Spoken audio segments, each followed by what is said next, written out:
आज हम बात करेंगे फर्स्ट हाउस की बीमारियों पे, खासकर मेंटल डिजीज पे, दिमाग से रिलेटेड बीमारियों पे। उनमें एक बीमारी है डिमेंशिया। ये अकेली बीमारी नहीं है इस सीरीज में। इसके नॉन स्पेसिफिक रीजन है, नॉन स्पेसिफिक सिंड्रोम है, लेकिन एक बात जरूर है कि ये ब्रेन से रिलेटेड बीमारी है। डीजनरेशन ऑफ ब्रेन से ये पैदा होती है। It can be any kind. और उसके जो लक्षण है वो मेमोरी का लॉस, लैंग्वेज का लॉस, आदमी अक्षर भूलने लग जाता है, लोगों के नाम भूलने लग जाता है, अपनी प्रॉब्लम को सॉल्व करने में कई बार दिमाग से जो सिग्नल मिलते हैं वो उसको नहीं मिलते। ज्यादातर ये 50 साल के बाद किसी समय में पॉसिबल है। 50 साल की उम्र के बाद किसी को depends upon the physic and strength of the brain, किसी को 60 साल में, किसी को 65 साल में, किसी को 70 साल में, किसी समय ये डिजीज आ सकती है।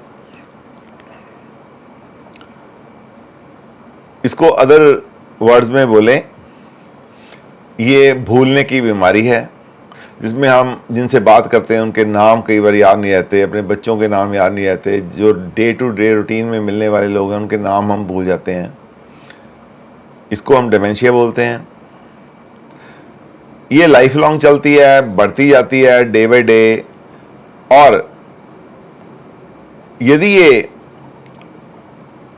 बहुत कम असर इसका होता है, कई बार ये थोड़े दिन के बाद ठीक हो जाती है जब हम किसी मेडिसिन का सहारा लेते हैं या हमारी जो ग्रह स्थिति है वो उसमें बदलाव आता है, तो ये ठीक भी हो जाती है।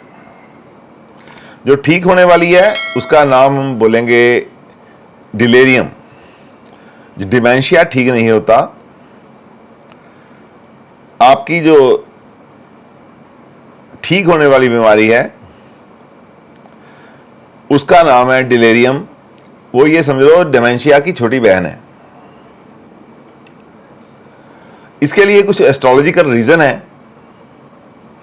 जो भी हमारे साथ होता है मेडिकल एस्ट्रोलॉजी उसको भली भांति जानती है। हॉरोस्कोप से इसके बारे में पता चल जाता है ये कब होगा या नहीं होगा। जिसका मून बहुत ज्यादा स्ट्रांग है, चंद्रमा हॉरोस्कोप में बहुत ज्यादा स्ट्रांग है, उसको ये बीमारी नहीं होती। स्ट्रांग कैसे? जो अच्छे घरों में पड़ा है, अच्छी राशि में पड़ा है और अच्छे ग्रह के साथ बैठा है या अच्छे ग्रह उसको देख रहे हैं, तो उसका मून उतना स्ट्रांग हो जाता है। स्ट्रांग मून वालों को मरते दम तक ये बीमारी नहीं हो सकती। इसके एस्ट्रोलॉजिकल कॉम्बिनेशन क्या है? Moon associated with Saturn is afflicted bye Mars. चंद्रमा शनि के साथ बैठा हो, मंगल उसको देख रहा हो या साथ में आके बैठ जाए, तो ये कॉम्बिनेशन बन जाता है जिससे डिमेंशिया हो सकता है, डिलेरियम हो सकता है। दूसरा कॉम्बिनेशन है moon and Rahu in 8th house. चंद्रमा और राहु 8वें घर में बैठे हों। देखिए, सैटर्न ने भी अफ्लिक्शन में डाला, मंगल ने भी अफ्लिक्शन में डाला, अल्टीमेटली चंद्रमा कमजोर हो गया। अब 8वें घर में चंद्रमा है, वो कमजोर हो गया। उसके बाद वहां पे राहु के साथ बैठ गया, वो कमजोर हो गया। If malefic occupy 8th house and moon and Venus suffer Kendram yoga. अब केंद्रम योगा आपको पता होना चाहिए क्या होता है। यह भी चंद्रमा को कमजोर करने वाला होता है। चंद्रमा 8वें घर में मेलेफिक प्लैनेट बैठे हों, चंद्रमा और शुक्र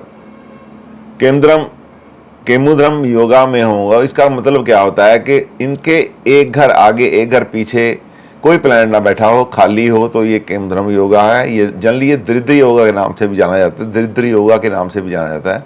जाहिर है जब ऐसा इंसान होता है तो वो कुछ कर नहीं पाता, दरिद्र योग ही उसको बोलेंगे इनफैक्ट। आगे है फोर्थ रूल क्या है, Saturn in association with Mars in 6th and 8th house. Shani और मंगल जब कभी छठे 8वें घर में बैठे हों तो उस व्यक्ति को ओल्ड एज में ये बीमारी होने का खतरा रहता है। Debilitated Mercury and moon in 8th aspected by मैलेफिक्स।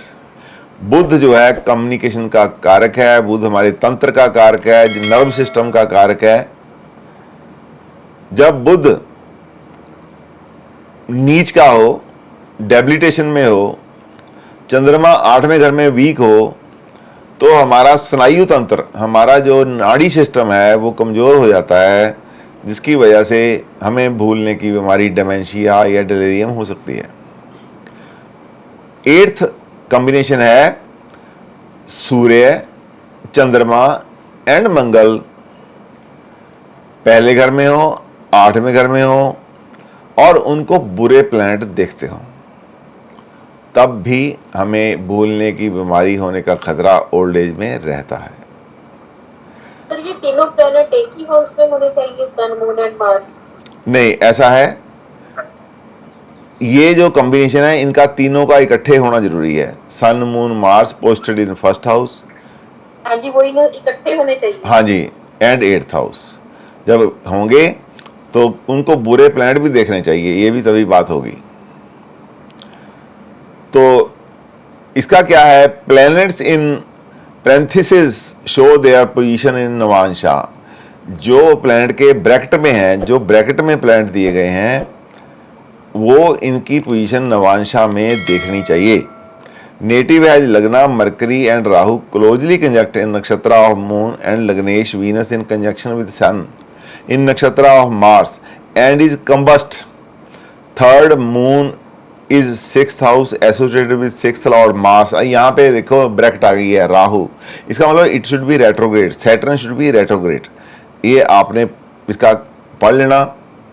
अब आगे जाएंगे, बहुत ही एक खतरनाक गंदी बीमारी एपिलिप्सी, इसको मिर्गी बोलते हैं, हिंदी या पंजाबी में मिर्गी बोलते हैं। एपिलिप्सी जो बीमारी है ये एक क्रॉनिक डिजीज़ है, ये ब्रेन की बीमारी है, न्यूरोलॉजी का डिजीज़ है ये, और ये एक ऐसा सेंसिटिव डिजीज़ है कि कई बार बंदे को बेहोश कर देता है, बंदा गिर जाता है, करवट भी नहीं ले पाता है, कई बार सारी बॉडी उसकी अकड़ जाती है। ये जिसका 6th हाउस स्ट्रांग होता है 8th हाउस से ज़्यादा, उसको ये बीमारी होती है जो समय के साथ थोड़ी ठीक होने का खतरा होता है। उसमें त्रिदोषा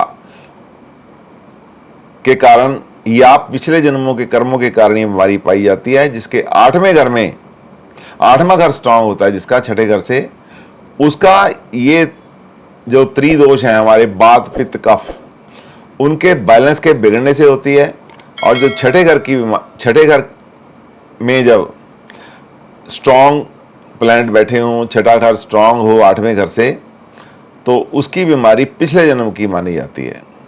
एस्ट्रोलॉजिकल कॉम्बिनेशन है व्हेन लगना लॉर्ड मून एंड कारका ऑफ माइंड मरकरी, माइंड का कारक है मरकरी, चंद्रमा माइंड का कारक है, मरकरी माइंड की इंटेलिजेंसिया का कारक है, तंत्र का कारक है, नर्व सिस्टम का कारक है। जब ये अफ्लिक्ट हों तो भी ये बीमारी मिर्गी की हो सकती है, एपिलिप्सी हो सकती है।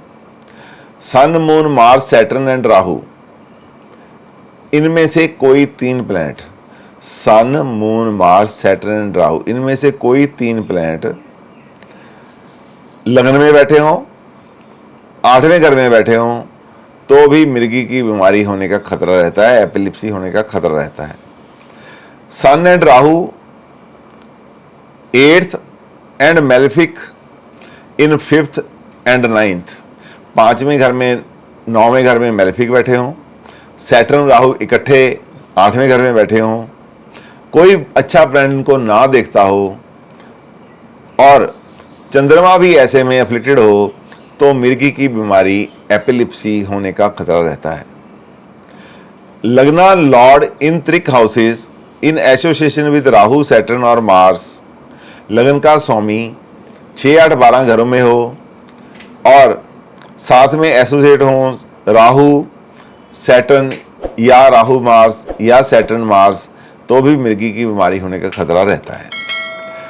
मून एंड राहु या मून एंड सैटर्न लगन में बैठे हों विद मेलिफिक इन त्रिकोणा, त्रिकोण जो होते हैं 5वां घर 9वां घर, उसमें बुरे प्लैनेट बैठे हों तो भी ये बीमारी होने का खतरा बरकरार रहता है। Afflicted moon and mercury with Jupiter, moon afflicted हो, बुरे ग्रहों से अफ्लिक्टेड हो, बुरे ग्रह उसको देखते हो या पास में बैठा हो, मरकरी भी अफ्लिक्टेड हो और बृहस्पति भी अफ्लिक्टेड हो, ये तो भी खतरा रहता है। Moon with mercury Mars in 3rd, 6th and 8th house by Saturn Rahu, Saturn Rahu उसको देखते हो तो भी ये खतरा बना रहता है। जब कभी तीसरे घर में, छठे घर में, 8वें घर में मून जो है, चंद्रमा जो है बुध या मंगल के साथ आके बैठ जाए और उस कॉम्बिनेशन को सैटर्न और राहु कहीं भी बैठ के देखते हो जहां से उसकी दृष्टि पड़ती हो तो भी मिर्गी का खतरा बना रहता है। आशा करता हूं ये वीडियो आपको अच्छी लगेगी। आशा करता हूं आपको समझ भी आएगी। आशा करता हूं आप पसंद भी करेंगे। यदि आप चाहते हैं कि मेरे आने वाली वीडियोस आपके पास समय पर पहुंचें तो कृपया मेरी इस वीडियो को सब्सक्राइब कीजिए, लाइक कीजिए और शेयर कीजिए। Thank you very much.